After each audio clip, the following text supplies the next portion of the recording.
ഹരി ഓം ശ്രീരാമജയം. ഗർഗമുനിയാൽ രചിക്കപ്പെട്ട ഗർഗഭാഗവതം. അതിലെ ഒന്നാമത്തെ ഖണ്ഡം ഗോലോകഖണ്ഡം. ഗോലോകഖണ്ഡത്തിലെ 14 അധ്യായങ്ങൾ നമ്മൾ ഭഗവാനു ചൊല്ലി സമർപ്പിച്ചു കഴിഞ്ഞു. ഇന്ന് 15-ാമത്തെ അധ്യായം നന്ദൻ്റെയും യശോദയുടെയും പൂർവജന്മചരിതം, ഭഗവാന്റെ നാമകരണം, രാധാകൃഷ്ണ സംബന്ധം ഇവയൊക്കെയാണ് 15-ാമത്തെ അധ്യായത്തിൽ വരുന്നത്. നമുക്ക് പ്രാർത്ഥനയോടെ തുടങ്ങാം. ഓം ഹരി ശ്രീ ഗണപതയേ നമ. അവിഘ്നമസ്തു. ഓം ശുക്ലാംബരധരം വിഷ്ണും ശശിവർണം ചതുർഭുജം പ്രസന്നവദനം ധ്യായേത് സർവവിഘ്നോപശാന്തയേ. നാരായണം നമസ്കൃത്യ നരം ചൈവ നരോത്തമം ദേവീം സരസ്വതീം വ്യാസം തതോ ജയമുദീരയേത്. ശരദ്ദിഗജ പങ്കജ ശ്രിയമതീവ വിദ്വേഷകം മിളിന്ദമുനിസേവിതം കുലിശകഞ്ചചിഹ്നാവൃതം സ്ഫുരത്കനകനൂപുരം ദളിതഭക്തതാപത്രയം ചലദ്യുതിപദദ്വയം ഹൃദി ദധാമി രാധാപതേ. വദനകമലനിര്യദ്യസ്യ പീയൂഷമാദ്യം പിബതി ജനവരോയം പാദസോയം ഗിരം മേ. ബദരിവനവിഹാര സത്യവത്യാ കുമാര പ്രണതദുരിതഹാര ശർഗധന്വാവതാരഃ. സാക്ഷാത് നരനാരായണന്മാരെയും സരസ്വതീ ദേവിയെയും വ്യാസഭഗവാനെയും ശ്രീകൃഷ്ണ ഭഗവാനെയും രാധാദേവിയെയും മനസ്സിൽ സ്മരിച്ചുകൊണ്ട് ഭഗവാന്റെ ആ പാദപത്മങ്ങളിൽ ശിരസ് ചേർത്ത് വെച്ചുകൊണ്ട് നമുക്ക് 15-ാം അധ്യായം ഭഗവാന് ചൊല്ലി സമർപ്പിക്കാം. നന്ദൻ്റെയും യശോദയുടെയും പൂർവജന്മചരിതം. നമ്മളെല്ലാവരും മനസ്സിൽ വിചാരിച്ചിട്ടുണ്ട്, യശോദാമ്മ എത്ര ഭാഗ്യം ചെയ്തയാണ്, എത്ര പുണ്യം ചെയ്തയാണ്. കണ്ണനെ ലാളിക്കാനും കണ്ണനെ കൊഞ്ചിക്കാനും കണ്ണൻ്റെ ആ കുഞ്ഞുനാളിലത്തെ കളികളൊക്കെ ആസ്വദിക്കാനുമൊക്കെ ഭാഗ്യം സിദ്ധിച്ചത് യശോദാമ്മയ്ക്കാണ്. ദേവകി മാതാവാണ് പ്രസവിച്ചതെങ്കിലും ആ സമയത്ത് അവർ കംസൻ്റെ തടവറയിലാണ്. ശ്രീകൃഷ്ണ ഭഗവാന്റെ ബാല്യകാലത്തെ ആ ലീലകളൊക്കെ കാണാനുള്ള ഭാഗ്യം സിദ്ധിച്ചത് യശോദാമ്മയ്ക്കാണ്, യശോദാമ്മയ്ക്കും ആ ഗോപിമാർക്കും. അപ്പോൾ യശോദാമ്മ എന്ത് പുണ്യം ചെയ്തിട്ടാണ്, അല്ലെങ്കിൽ പൂർവ്വജന്മത്തിൽ ആരായിരുന്നു എന്നൊക്കെയാണ് ഈ അധ്യായത്തിൽ നമുക്ക് കാണിച്ചു തരുന്നത്. ശ്രീ നാരദ ഉവാച. പ്രേംഖേ ഹരിത്കനകരത്നമയീ ശയാനം ശ്യാമം ശിശും ജനമനോഹരമന്ദഹാസം ദൃശ്യാർത്തിഹാരിമപി ബിന്ദുധരം യശോദാ സ്വാംഗീ ചകാരധൃതകജ്ജലപത്മനേത്രം. നാരദ മഹർഷി ബഹുലാശ മഹാരാജാവിന് പറഞ്ഞു കൊടുക്കുകയാണ്. അങ്ങനെയാണല്ലോ കഥ പോകുന്നത്. അപ്പോൾ പറഞ്ഞു കൊടുക്കുകയാണ്, അല്ലയോ മഹാരാജാവേ, ഒരു ദിവസം ശ്യാമവർണ്ണനും അതിസുന്ദരനുമായ ആ ശ്രീകൃഷ്ണ ഭഗവാനെ അങ്ങനെ രത്നങ്ങളൊക്കെ പതിപ്പിച്ച തൊട്ടിലിൽ ഉറക്കി കിടത്തിയിട്ട് യശോദാമ്മയുടെ പണികൾ ചെയ്യുകയായിരുന്നു. ഭഗവാന്റെ മുഖത്ത് ഭക്തരുടെ മനസ്സിനെ മോഹിപ്പിക്കുന്ന മായ നിറഞ്ഞ മന്ദഹാസമുണ്ടായിരുന്നു. ദൃഷ്ടിദോഷം വരാതിരിക്കാൻ നെറ്റിയിൽ കൺമഷി കൊണ്ട് പൊട്ടു തൊടിയിച്ചിരുന്നു. കമല സമാനമായ കണ്ണുകളിലും കൺമഷി തേച്ചിരുന്നു. അങ്ങനെ യശോദാമ്മ ധൃതിയിൽ തൻ്റെ പണികളൊക്കെ തീർക്കാണ്. വേഗം പണി തീർത്തിട്ട് വേണം കുട്ടിയെടുത്ത് വരാനും കുഞ്ഞിനെ എടുത്തു വെച്ച് ഓമനിക്കുവാനുമൊക്കെ. പാദം പിബന്ധമതി ചഞ്ചലമദ്ഭുതാംഗം വക്ത്രൈ വിനീല നവകോമള കേശബന്ധൈം ശ്രീപത്രകേസരി നഗസ്ഫുരദർത്ഥചന്ദ്രം തം ലാലയന്ത്യധിഘൃണാമുദമാപഗോപീം ബാലസ്യ പീതപയസോ നൃപദൃംഭദസ്യ തത്വാവൃതം ച വദനേ സകലം വിരാജം മാതാസുരാധിപമുഖൈ പ്രയുത സർവം ദൃഷ്ട്വാ പരം ഭയമവാപ നിമീലിതാക്ഷീം. ഭഗവാൻ ആ ഉറങ്ങിക്കിടന്നപ്പോൾ ഉള്ള ആ ഒരു ഭംഗിയൊക്കെയാണ്, ഭഗവാന്റെ അലങ്കാരങ്ങളും ഒക്കെയാണ് വർണ്ണിക്കുന്നത്. നീലവും നൂതനവും കോമളവും ഇളകുന്നതുമായ കാർക്കുന്തിൽ കട്ടി മുടിയായിരുന്നു ഭഗവാൻ ഉണ്ടായിരുന്നത്. അതിങ്ങനെ അതിൻ്റെ ഭംഗി ആ അത്രയ്ക്ക് സുന്ദരമായ കേശത്തോട് കൂടിയവനായിരുന്നു എന്നാണ് പറയുന്നത്. വക്ഷസ്ഥലത്തിൽ ശ്രീവത്സ ചിഹ്നവും പുലിനഖവും അർദ്ധചന്ദ്രാകാരത്തിലുള്ള പതക്കവും ശോഭിച്ചിരുന്നു. അപാരതയുള്ള യശോദ സ്വന്തം ഓമനിയെ താലോലിച്ചുകൊണ്ട് അത്യധികം ആനന്ദം അനുഭവിച്ചു പോകുന്നു. ശ്രീകൃഷ്ണ ഭഗവാൻ അങ്ങനെ കുഞ്ഞുങ്ങളൊക്കെ പാല് കുടിക്കാറാവുമ്പോൾ വിരലുണ്ണും, കൈയുടെയോ കാലിൻ്റെയൊക്കെ വിരൽ വായിൽ പിടിച്ച് കൊണ്ടുപോകും. അപ്പോൾ ഉറക്കത്തിനിടയിൽ തന്നെ കാൽവിരൽ പിടിച്ച് വായിലേക്ക് കൊണ്ടുപോകാൻ തുടങ്ങി. അപ്പോൾ യശോദാമ്മയ്ക്ക് മനസ്സിലായി തൻ്റെ ഉണ്ണിക്ക് വിശക്കുന്നുണ്ടെന്ന്. അങ്ങനെ യശോദാമ്മ മടിയിലെടുത്തു വെച്ച് കുഞ്ഞിനെ ലാളിച്ചുകൊണ്ട് പാല് കൊടുക്കുകയാണ്. അപ്പോൾ ആ ഉറക്കത്തിനിടയ്ക്ക് ഉറക്കച്ചടോടെയാണല്ലോ പാല് കുടിക്കുന്നത്. അതിനിടയിൽ കുഞ്ഞ് കോട്ടുവായ വിട്ടു. കുഞ്ഞിനെ തന്നെ നോക്കിയിരിക്കുകയാണ് യശോദാമ്മ. ആ കോട്ടുവായ വിടുന്നതിനിടയ്ക്ക് വായ തുറന്നപ്പോൾ ഭഗവാന്റെ ആ വായക്കുള്ളിൽ യശോദാമ്മ 14 ലോകങ്ങളും ഈ ബ്രഹ്മാണ്ടം തന്നെ കാണുകയാണ്. അങ്ങനെ ഒരു നിമിഷത്തേക്ക് എന്തൊക്കെയാണ് താൻ ഈ കാണുന്നതെന്ന് യശോദാമ്മ പെട്ടെന്ന് പരിഭ്രമിച്ചു പോയി. അങ്ങനെ കണ്ണൊന്ന് ചിമ്മി. കണ്ണടച്ച് തുറന്നപ്പോൾ എല്ലാം പഴയതുപോലെ കുഞ്ഞ് പാല് കുടിച്ചുകൊണ്ടേയിരിക്കുകയാണ്. എന്തൊക്കെയാണ് നടന്നതെന്ന് കൂടി യശോദാമ്മയ്ക്ക് ഓർമ്മയില്ല. ഭഗവാൻ അങ്ങനെ ഇടയ്ക്കിടയ്ക്ക് യശോദാമ്മയെ തൻ്റെ മായാജാലത്താൽ ഇങ്ങനെ പറ്റിച്ചുകൊണ്ടേയിരുന്നു. ഇടയ്ക്ക് കാണിച്ചു കൊടുക്കും തൻ്റെ വിശ്വരൂപം. പക്ഷെ അടുത്ത നിമിഷം തന്നെ മായ കൊണ്ട് അത് മറിച്ച് കളയുകയും ചെയ്യും. അങ്ങനെ യശോദാമ്മ കണ്ണടച്ച് തുറന്നപ്പോൾ കുഞ്ഞ് വീണ്ടും പാല് കുടിച്ചുകൊണ്ടിരിക്കുകയാണ്. രാജൻ പരസ്യ പരിപൂർണതമസ്യ സാക്ഷാത് കൃഷ്ണസ്യ വിശ്വമഖിലം കപടേ സമൂഹീം നഷ്ടസ്മൃതി പുനരഭൂത്സുതേ ഗൃഹാർത്ത കിം വർണ്ണയാമി സുതപോ ബഹുനന്ദപജ്ഞാം. അപ്പോൾ നാരദ മഹർഷി തുടരുകയാണ്. പരിപൂർണതമനായ ശ്രീകൃഷ്ണ ഭഗവാൻ സർവശ്രേഷ്ഠനാണ്. ഭഗവാന്റെ മാത്രം മായയാലാണ് സകല ലോകങ്ങളും സ്ഥിതി ചെയ്യുന്നത്. ആ മായയാൽ യശോദയ്ക്ക് വാത്സല്യപൂർണമായ ദയാഭാവം ആവിർഭവിച്ചു. ആ നന്ദറാണിയുടെ തപസ്സിനെ എങ്ങനെയാണ് വർണ്ണിക്കേണ്ടത് എന്ന് നാരദ മഹർഷി തന്നെ പറയുകയാണ്. ഈ ബ്രഹ്മാണ്ട സ്വരൂപനായ ആ ഭഗവാനെ ഒരു കുഞ്ഞ് ഉണ്ണിയുടെ രൂപത്തിൽ മടിയിലിരുത്തി പാല് കൊടുക്കാൻ കഴിയുക എന്ന് പറയുന്ന അതിനേക്കാൾ വലിയ പുണ്യം എന്താണുള്ളത്? അപ്പോൾ എത്രത്തോളം തപസ് ചെയ്തിട്ടാണ് യശോദാമ്മയ്ക്ക് ആ ഒരു പുണ്യം സിദ്ധിച്ചത്? അതിനെ എങ്ങനെയാണ് വർണ്ണിക്കേണ്ടത് എന്നാണ് നാരദ മഹർഷിയോട് പറയുന്നത്.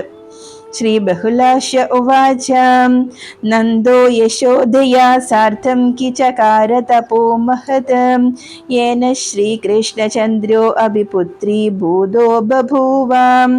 ബഹുലാശ മഹാരാജാവ് ചോദിക്കുകയാണ്, നന്ദനും യശോദാമ്മയും ഏതു തരത്തിലുള്ള തപസ് ചെയ്തിട്ടാണ് ശ്രീകൃഷ്ണ ഭഗവാനെ അവർക്ക് പുത്രരൂപത്തിൽ ലഭ്യമായത്?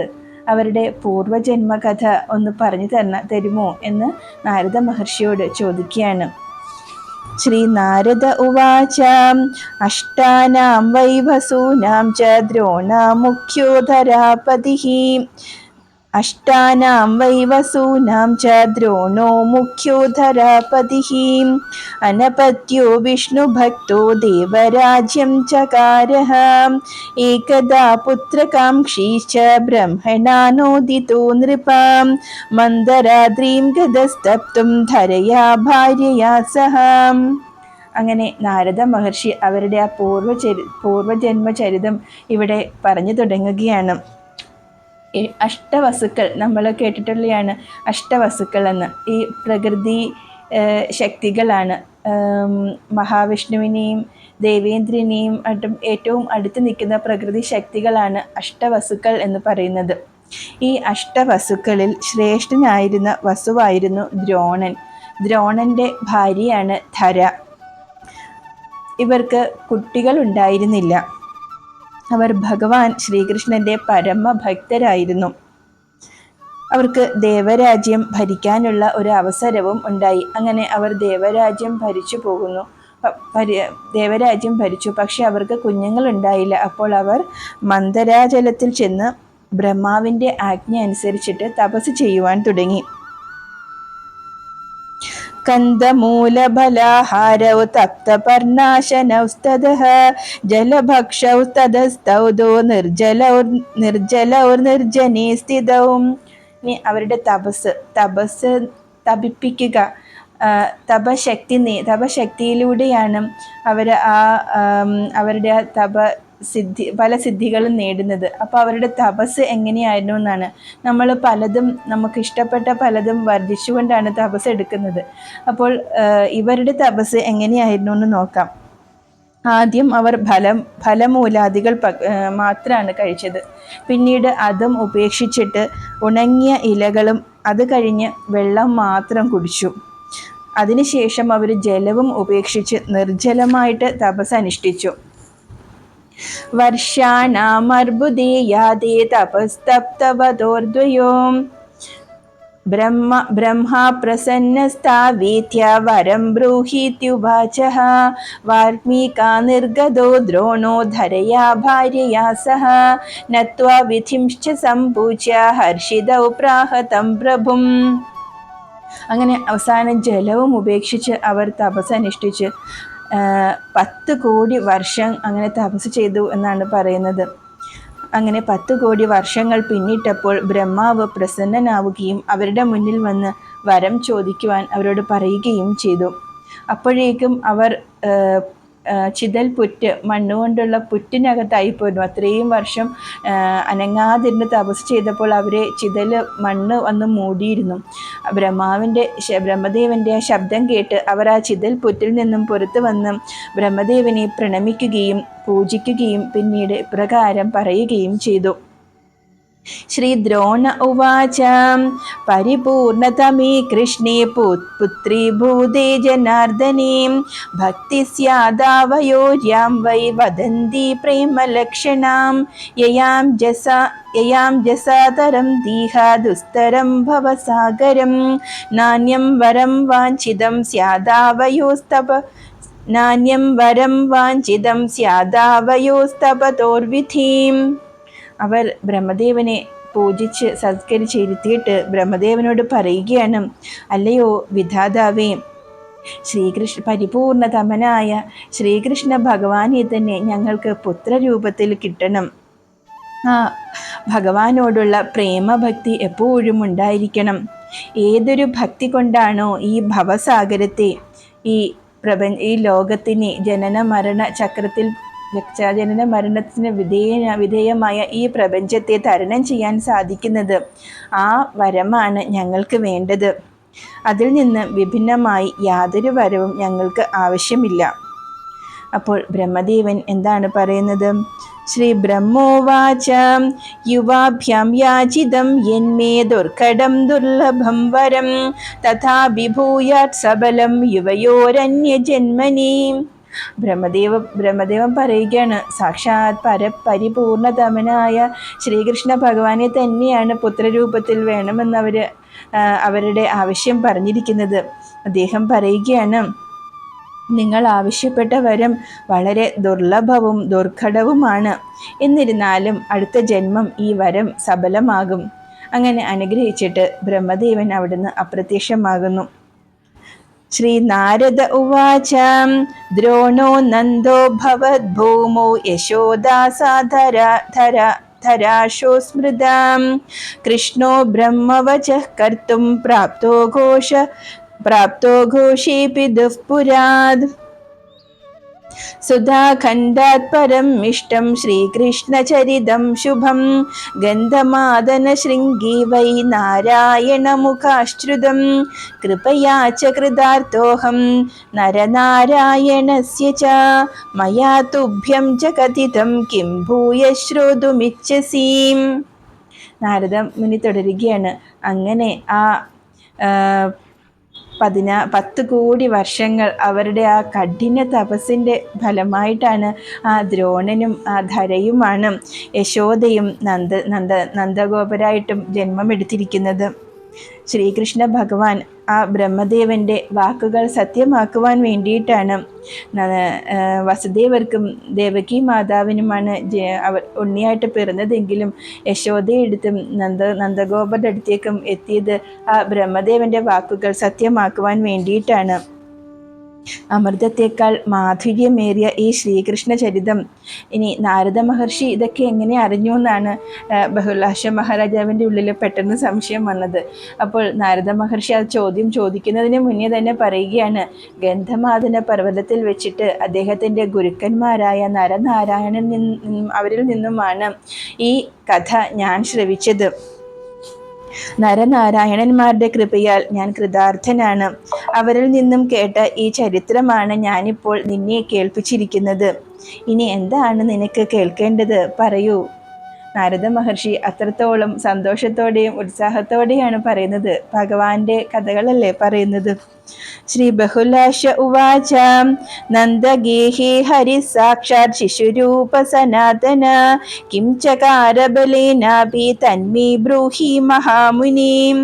അപ്പോൾ ബഹുലാശ മഹാരാജാവ് ഇനി എന്താണ് തനിക്ക് അറിയേണ്ടതെന്ന് പറയുകയാണ്.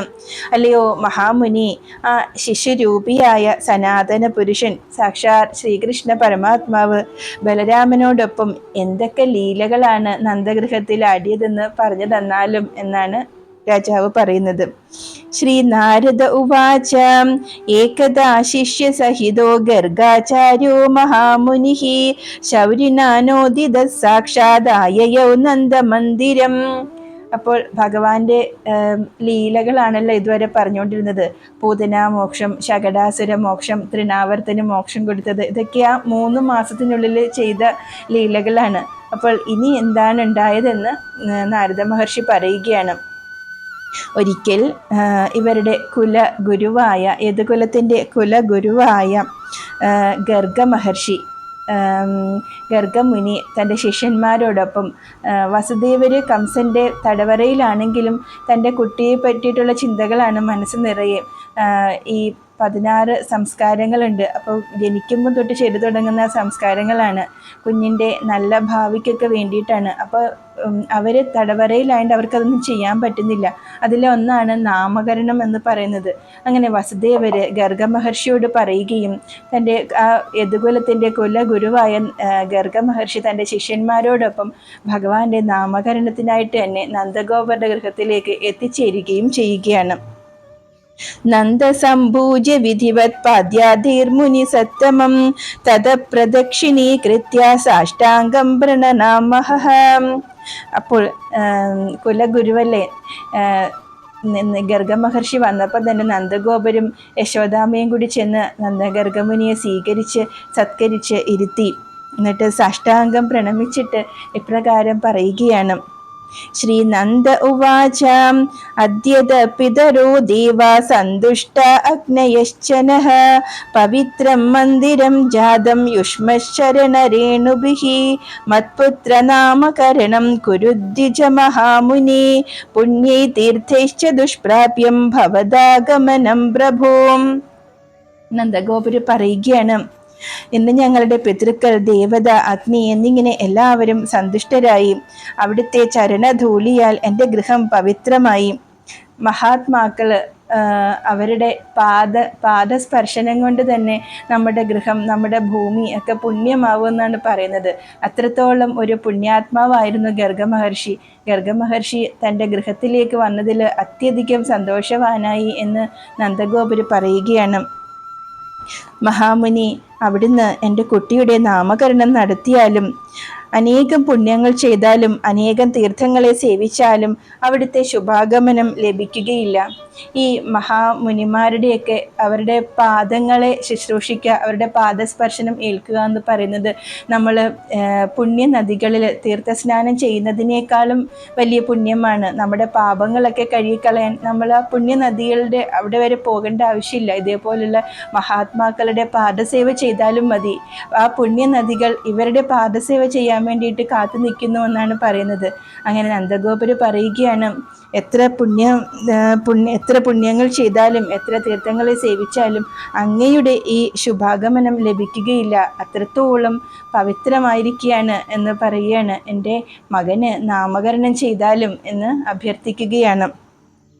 ശ്രീ ഗർഗ ഉവാച തേ പുത്രനാമകരണം കരിഷ്യാമി ന സംശയഃ പൂർവവാർത്താം ഗദിഷ്യാമി ഗച്ഛ നന്ദരഃ സ്ഥലം. ഗർഗമഹർഷി പറയുകയാണ്, അല്ലയോ നന്ദഗോപരെ, ഉറപ്പായിട്ടും ഞാൻ നാമകരണം ചെയ്യാം. അതിനായിട്ട് തന്നെയാണ് ഞാൻ ഇവിടേക്ക് വന്നിരിക്കുന്നത്. പക്ഷേ അതിന് മുന്നായിട്ട് ചില പൂർവ്വകാല ചരിത്രം പറയാനുണ്ട്. അത് ഇവിടെ വെച്ച് പറയാൻ പറ്റില്ല. ഏകാന്ത സ്ഥലത്തേക്ക് പോകേണ്ടതായിട്ടുണ്ട്. കുട്ടികളെയും എടുത്തുകൊണ്ട് എൻ്റെ ഒപ്പം വരൂ എന്ന് പറഞ്ഞിട്ട് ഗർഗമഹർഷി നന്ദഗോപരെയും യശോദാമയും കുട്ടികളെയും കൂട്ടി ഒഴിഞ്ഞ സ്ഥലത്തേക്ക് പോവുകയാണ്. ശ്രീ നാരദ ഉവാച ഉത്ഥാപ്യ ഗർഗോ നന്ദേന ബാലാഭ്യാം ച യശോദയാ ഏകാന്തേ ഗോവ്രജേ ഗത്വാ തയോർനാമ ചകാരഃ സംഭൂജ്യ ഗണനാഥാദീൻ ഗൃഹാൻ സംശോധ്യ യത്നദഃ നന്ദം പ്രാഹ പ്രസന്നാഗോ ഗർഗാചാര്യോ മഹാമുനിഃ. നാരദമുനി തുടരുകയാണ്. അതിനുശേഷം ഗർഗമുനി നന്ദഗോപരെയും യശോദാമിയും കുട്ടികളെയും കൂട്ടി മറ്റാരുമില്ലാത്ത ഗോശാലയിലേക്കാണ് പോയത്. ഗോശാല എന്ന് വെച്ചാൽ എത്ര ലക്ഷങ്ങളോളം പശുക്കൾ ഉള്ള ഗോശാലകളാണ്. അപ്പോൾ അതിൻ്റെ ഒഴിഞ്ഞ ഭാഗത്തേക്ക് പോവുകയാണ്. വേറെ ആരും കേൾക്കാതെ കുറച്ച് കാര്യങ്ങൾ ഗർഗമഹർഷിക്ക് പറയാനുണ്ടായിരുന്നു. അവിടെ അദ്ദേഹം ആരും കാണാതെ, പിന്നെ കംസന്റെ ചെവിയിൽ എത്താനും പാടില്ല. കാര്യം ഗർഗമഹർഷി അവരുടെ കുലഗുരുവാണ്. കുലഗുരു നന്ദഗോപരുടെ കുട്ടിക്ക് നാമകരണം ചെയ്യാൻ വന്നു എന്ന് കേട്ട് കഴിഞ്ഞാൽ ഉറപ്പായിട്ടും കംസന്റെ സംശയമുണ്ടാകും. അപ്പം ആരുടെയും ചെവിയിൽ പെടാതെ, ആരുടെയും ദൃഷ്ടിയിൽ പെടാതെ രഹസ്യമായിട്ട് വേണം ചെയ്യേണ്ടതും. അങ്ങനെ ഗോശാലയിൽ പോയിട്ട് അവിടെ നന്ദഗോപരും യശോദാമയും ഗർഗമഹർഷിയും അവർ മാത്രമേ ഉണ്ടായിരുന്നുള്ളൂ. അങ്ങനെ കുട്ടികളുടെ നാമകരണം ചെയ്യാൻ പോവുകയാണ്. അതിനു മുന്നേ ഗണേശാദികളെ പൂജിച്ച് യജ്ഞപൂർവകമായി ഗ്രഹനില പരിശോധിച്ച് നോക്കിയപ്പോൾ ഗർഗമുനി അത്യധികം സന്തോഷവാനാവുകയും ഇപ്രകാരം പറയുകയും ചെയ്തു. ശ്രീ ഗർഗ ഉവാച രോഹിണീ നന്ദനസ്യാസ്യ നാമോച്ചാരം ശൃണുഷ്വച. ആദ്യം രോഹിണി പുത്രനായ ആ കുട്ടിയുടെ നാമകരണം നടത്താം.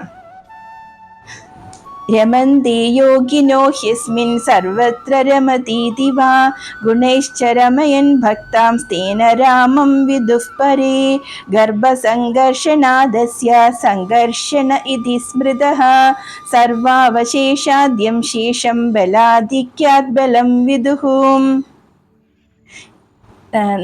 ഗർഗമഹർഷി പറയുകയാണ്, ആദ്യം രോഹിണീപുത്രൻ്റെ നാമകരണം ചെയ്യാം. രോഹിണീപുത്രൻ്റെ നാമം ഇതാണ്, കേട്ടോളൂ എന്ന് പറഞ്ഞിട്ട് പറയുകയാണ്.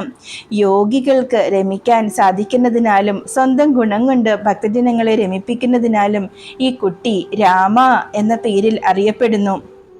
പിന്നെ യോഗമായയാൽ ദേവകി മാതാവിൻ്റെ ഗർഭത്തിൽ 6ാമത്തെ മാസമായപ്പോൾ യോഗമായയാൽ യോഗമായയുടെ പ്രഭാവം കൊണ്ടാണ് ആ കുട്ടിയെ രോഹിണി മാതാവിൻ്റെ ഗർഭത്തിലേക്ക് മാറ്റിയത്. നമ്മൾ മുൻ അധ്യായങ്ങളിൽ ചൊല്ലിയിരുന്നു അത്. അപ്പോൾ ആ യോഗമായയാൽ ഗർഭസംഘർഷണം നടന്നതിനാൽ സംഘർഷണൻ എന്ന പേരിലും ഈ കുട്ടി അറിയപ്പെടും. പിന്നെ ബ്രഹ്മാണ്ടം നശിച്ചാലും ബാക്കി വരുന്ന ഈ ബ്രഹ്മാണ്ടത്തിൽ എല്ലാ ജീവജാലങ്ങളും ഈ പ്രപഞ്ചം ഉൾപ്പെടെ എല്ലാം ലയിക്കും. പ്രളയം, പ്രകർഷേണയുള്ള ലയം എല്ലാം എവിടെ നിന്ന് വന്നുവോ അതിലേക്ക് തന്നെ തിരിച്ചു പോകുന്ന ആ ലയിക്കുന്ന ഒരവസ്ഥയാണ് പ്രളയം എന്ന് പറയുന്നത്. അങ്ങനെ ഈ ബ്രഹ്മാണ്ടമൊക്കെ തിരിച്ച് ആ ഭഗവാനിലേക്ക് തന്നെ ലയിച്ചാലും ശേഷിക്കുന്ന വ്യക്തിയായതിനാൽ ശേഷൻ എന്നും ഈ കുട്ടിക്ക് പേരുണ്ട്. ശേഷനാഗത്തിൻ്റെ പുറത്താണ് ഭഗവാൻ ശയിക്കുന്നത്. അപ്പോൾ ഈ ബ്രഹ്മാണ്ടമൊക്കെ ഭഗവാനിലേക്ക് ലയിച്ചാലും ആ ശേഷനാഗം അവിടെ തന്നെ ഉണ്ടാകും. അതുകൊണ്ട് ശേഷൻ എന്നും അറിയപ്പെടും. പിന്നീട് അതീവ ബലവാനായതിനാൽ ബലരാമൻ എന്ന പേരിലും ഈ കുട്ടി അറിയപ്പെടും. ശേഷനാഗത്തിൻ്റെ ഒരു ഭണത്തിൽ ഒരു മുത്ത് പോലെയാണ് ഈ ഭൂമി ഉള്ളത് എന്നാണ് പറയുന്നത്. ആ ശേഷനാഗമാണ് എല്ലാത്തിനെയും താങ്ങി നിർത്തുന്നത്. അതുകൊണ്ട് ആ ശേഷനാഗത്തിൻ്റെ അവതാരം തന്നെയാണ് ബലരാമൻ. അത് അത്യധികം ബലവാനാണ്. അപ്പോൾ ബലരാമൻ എന്നും അറിയപ്പെടും. അങ്ങനെ രോഹിണി പുത്രൻ്റെ നാമകരണം നടത്തി. ഇനി പുത്രസ്യാപി നാമാനി ശൃണു നന്ദഹ്യദന്ത്രിതഃ സദ്യ പ്രാണി പവിത്രാണി ജഗദാ മംഗളാനി ച. ഇനി നിങ്ങളുടെ നന്ദൻ്റെയും യശോദയുടെയും കുട്ടിയുടെ പേര് കേൾക്കൂ. ഈ പേര് എല്ലാ ജീവികളെയും അപ്പോൾ തന്നെ പാവനമാക്കുന്നതും മുഴുവൻ ലോകത്തിനും പരമമംഗളകരമായിട്ടുള്ളതും ആകുന്നു. കകാര കമലാകാന്ത ഋകാരോ രാമ ഇത്യപി ഷകാര ഷഡ്ഗുണപതി ശ്വേതദീപനിവാസകൃത് നകാരോ നാരസിംഹോയ അമകാരോ ഹൃഷരോഗ്നിഭുഗ് വിസർഗശ്ച തഥാ ഹേത്യൗ നരനാരായണ വൃഷി സംപ്രലീനാശ്ച ഷഡ്പൂർണ യസ്മിംശ്ചബ്ദി മഹാമുനിം പരിപൂർണതമഃ സാക്ഷാത് തേന കൃഷ്ണ പ്രകീർത്തത്. ഭഗവാന്റെ നാമകരണം നടത്തുകയാണ്. ഭഗവാന്റെ നാമം കേട്ടാൽ തന്നെ സർവമംഗളങ്ങളും ഉണ്ടാകുന്നു. ഓരോ അക്ഷരത്തിൻ്റെയും എടുത്ത് പറയുകയാണ്. ക കമലാകാന്തനെ സൂചിപ്പിക്കുന്നു. റ് എന്ന അക്ഷരം കൃഷ്ണൻ, റ് ഓരോ ശബ്ദത്തിൻ്റെയും അർത്ഥം പറയുകയാണ്. റ് എന്ന അക്ഷരം രാമനെ പ്രതിനിധാനം ചെയ്യുന്നു. ഷ എന്ന അക്ഷരം കൊണ്ട് ഷഡ് ഐശ്വര്യ സമ്പന്നനായ മഹാവിഷ്ണുവിനെ, ആ ശ്വേതദ്വീപിലുള്ള മഹാവിഷ്ണുവിനെ തന്നെയാണ് സൂചിപ്പിക്കുന്നത്. ന എന്ന അക്ഷരം നരസിംഹത്തെയും ആ അഗ്നി ഭുജിക്കുന്നവനെയും, കൃഷ്ണ അവസാനം വിസർഗം വരുന്നുണ്ട്. വിസർഗം നരനാരായണനെയുമാണ് പ്രതിനിധാനം ചെയ്യുന്നത്. ഈ 6 ശബ്ദങ്ങളെയും പൂർണ്ണമായി സമ്മേളനം ചെയ്താൽ കൃഷ്ണ എന്ന നാമമാകും. ഇത് പരിപൂർണതമമായ നാമമാണ്. മറ്റു യുഗങ്ങൾ അങ്ങനെ കൃഷ്ണ എന്ന് നാമകരണം ചെയ്തു അതിൻ്റെ ഓരോ ശബ്ദത്തിൻ്റെയും അർത്ഥവും ഗർഗമുനി പറഞ്ഞു കൊടുക്കുകയാണ്. ശുക്ലോ രക്തസ്തഥാ പീതോ വർണ്ണോ അസ്യാനുയുഗം ധൃതഃ ദ്വാപരാന്തേ കലേ രാധൗ ബാലോ അയം കൃഷ്ണതാം ഗതഃ തസ്മാത് കൃഷ്ണ ഇതി ഖ്യാതോ നാംനായം നന്ദനന്ദനഃ. ഈ കുട്ടി മറ്റു യുഗങ്ങൾ സത്യം, ത്രേത, കലി എന്നീ യുഗങ്ങളിൽ ഈ കുട്ടി വെള്ള, ചുവപ്പ്, മഞ്ഞ എന്നീ വർണ്ണങ്ങൾ സ്വീകരിക്കാറുണ്ടെങ്കിലും ഈ ദ്വാപര യുഗത്തിൽ ശ്യാമവർണ്ണത്തിൽ തന്നെ പ്രത്യക്ഷനായിരിക്കുന്നു. ഭഗവാന്റെ ശരിക്കുമുള്ള വർണ്ണം ശ്യാമവർണ്ണം തന്നെയാണ്. അപ്പോൾ പരിപൂർണതമനായിട്ടാണ് ഭഗവാൻ ജന്മമെടുത്തിരിക്കുന്നത്. അതുകൊണ്ട് ഭഗവാന്റെ യഥാർത്ഥ നിറത്തിൽ തന്നെയാണ്, ശ്യാമവർണ്ണനായിട്ട് തന്നെയാണ് പ്രത്യക്ഷനായിരിക്കുന്നത്. ഈ കുട്ടിയെ അതുകൊണ്ട് നന്ദനന്ദനൻ, ശ്രീകൃഷ്ണൻ എന്ന് വിളിക്കപ്പെടുന്നു. നന്ദനന്ദനൻ, നന്ദന്റെ മകൻ നന്ദനന്ദനൻ, യശോദാനന്ദനൻ, ശ്രീകൃഷ്ണൻ. ഭഗവാന്റെ നാമങ്ങൾ എണ്ണിയാൽ ഒടുങ്ങില്ല. അങ്ങനെ ഗർഗമുനി കൃഷ്ണ എന്ന ആ ഓരോ ശബ്ദത്തിൻ്റെയും അർത്ഥസഹിതം നന്ദഗോപർക്കും യശോദാമ്മയ്ക്കും പറഞ്ഞു കൊടുക്കുകയാണ്. വസവശ്ചേന്ദ്രിയാണീതി തദ്ദേവാശ്ചിത്ത ഏവ ഹി തസ്മിൻ യശ്ചേഷ്ടദേ സോ അപി വാസുദേവ ഇതി സ്മൃതഃ.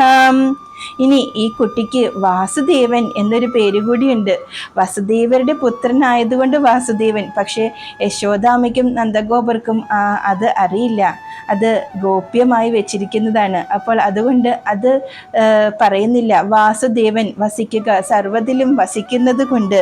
പിന്നെ വസു എന്ന് വെച്ചാൽ ഇന്ദ്രിയങ്ങൾ എന്നും അർത്ഥമുണ്ട്. ഇന്ദ്രിയങ്ങളുടെ നാഥൻ, മനസ്സിൽ നമ്മുടെ ഉള്ളിൽ പരമാത്മാവായിട്ട് സ്ഥിതി ചെയ്യുന്നത് കൊണ്ടും അങ്ങനെ ആ ചേഷ്ടകൾ നടത്തുന്നത് കൊണ്ടും വാസുദേവൻ എന്ന പേരിലും അറിയപ്പെടും എന്നും ഗർഗമുനിയെ കൂടെ പറയുന്നു. അങ്ങനെ ഭഗവാന്റെ നാമകരണം ഗർഗമുനി കുഞ്ഞിനെ എടുത്ത് മടിയിൽ വെച്ചിട്ടാണ് ഈ നാമകരണങ്ങൾ ഒക്കെ നടത്തിയത്. ബലരാമസ്വാമിയെയും ശ്രീകൃഷ്ണ ഭഗവാനെയും മടിയിൽ വെച്ച് നാമകരണം നടത്തി. അതിൻ്റെ ഒരു നിർവൃതിയിലാണ് ഗർഗമുനിയും അപ്പോൾ ഉണ്ടായിരുന്നത്. അവരെ പറ്റി ഈ കൃഷ്ണനെയും ബലരാമനെയും പറ്റിയിട്ടുള്ള കുറേ കാര്യങ്ങൾ പറയാനുണ്ട് എന്ന് പറഞ്ഞിട്ടാണ് അവിടേക്ക് വന്നത്. അങ്ങനെ അവരുടെ ജന്മരഹസ്യത്തിൻ്റെ ഒരു മുഴുവനായിട്ടും പറഞ്ഞു കൊടുക്കുന്നില്ലെങ്കിലും എന്തൊക്കെയോ പ്രത്യേകതയുള്ള ദൈവാംശമുള്ള കുട്ടികളാണ് ഇവർ എന്ന രീതിയിൽ ഗർഗമഹർഷി നന്ദഗോപർക്കും യശോദാമ്മയ്ക്കും പറഞ്ഞു കൊടുക്കുന്നു. അങ്ങനെ യശോദാമ്മയും നന്ദഗോപരും അതീവ സന്തോഷവതിയും സന്തോഷവാനായിട്ട് ഇതെല്ലാം കണ്ടുകൊണ്ട് നിൽക്കുകയാണ്. ഗർഗമുനി ഇനി തുടർന്ന് പറയാൻ പോകുന്നത് രാധാദേവിയെ പറ്റിയിട്ടാണ്. സാക്ഷാൽ ആദിപരാശക്തിയുടെ തന്നെ അവതാരമായ രാധാദേവിയെ പറ്റിയിട്ടാണ്. അത് നമുക്ക് അടുത്ത ആഴ്ച നോക്കാം. രാധാദേവിയെ പറ്റിയിട്ട് അത്ര പെട്ടെന്നൊന്നും നമുക്ക് അറിയാൻ കഴിയില്ലല്ലോ. നമുക്ക് കാത്തിരിക്കേണ്ടതായിട്ടുണ്ട്. ആ ആദിപരാശക്തിയുടെ അവതാരമായ രാധാറാണിയെ പറ്റിയിട്ട് കേൾക്കാൻ വേണ്ടിയിട്ട് നമുക്ക് അടുത്ത ആഴ്ച വരെ കാത്തിരിക്കാം. 15-ാം അധ്യായം അതുകൊണ്ട് ഇവിടെ അവസാനിക്കുന്നില്ല. അടുത്ത ആഴ്ച നമുക്ക് സമ്പൂർണ്ണമായിട്ട് ഇത് ചൊല്ലി ഭഗവാന് സമർപ്പിക്കാം. സർവം കൃഷ്ണാർപ്പണമസ്തു. സർവത്ര ഗോവിന്ദനാമ സങ്കീർത്തനം. ഗോവിന്ദ ഗോവിന്ദ.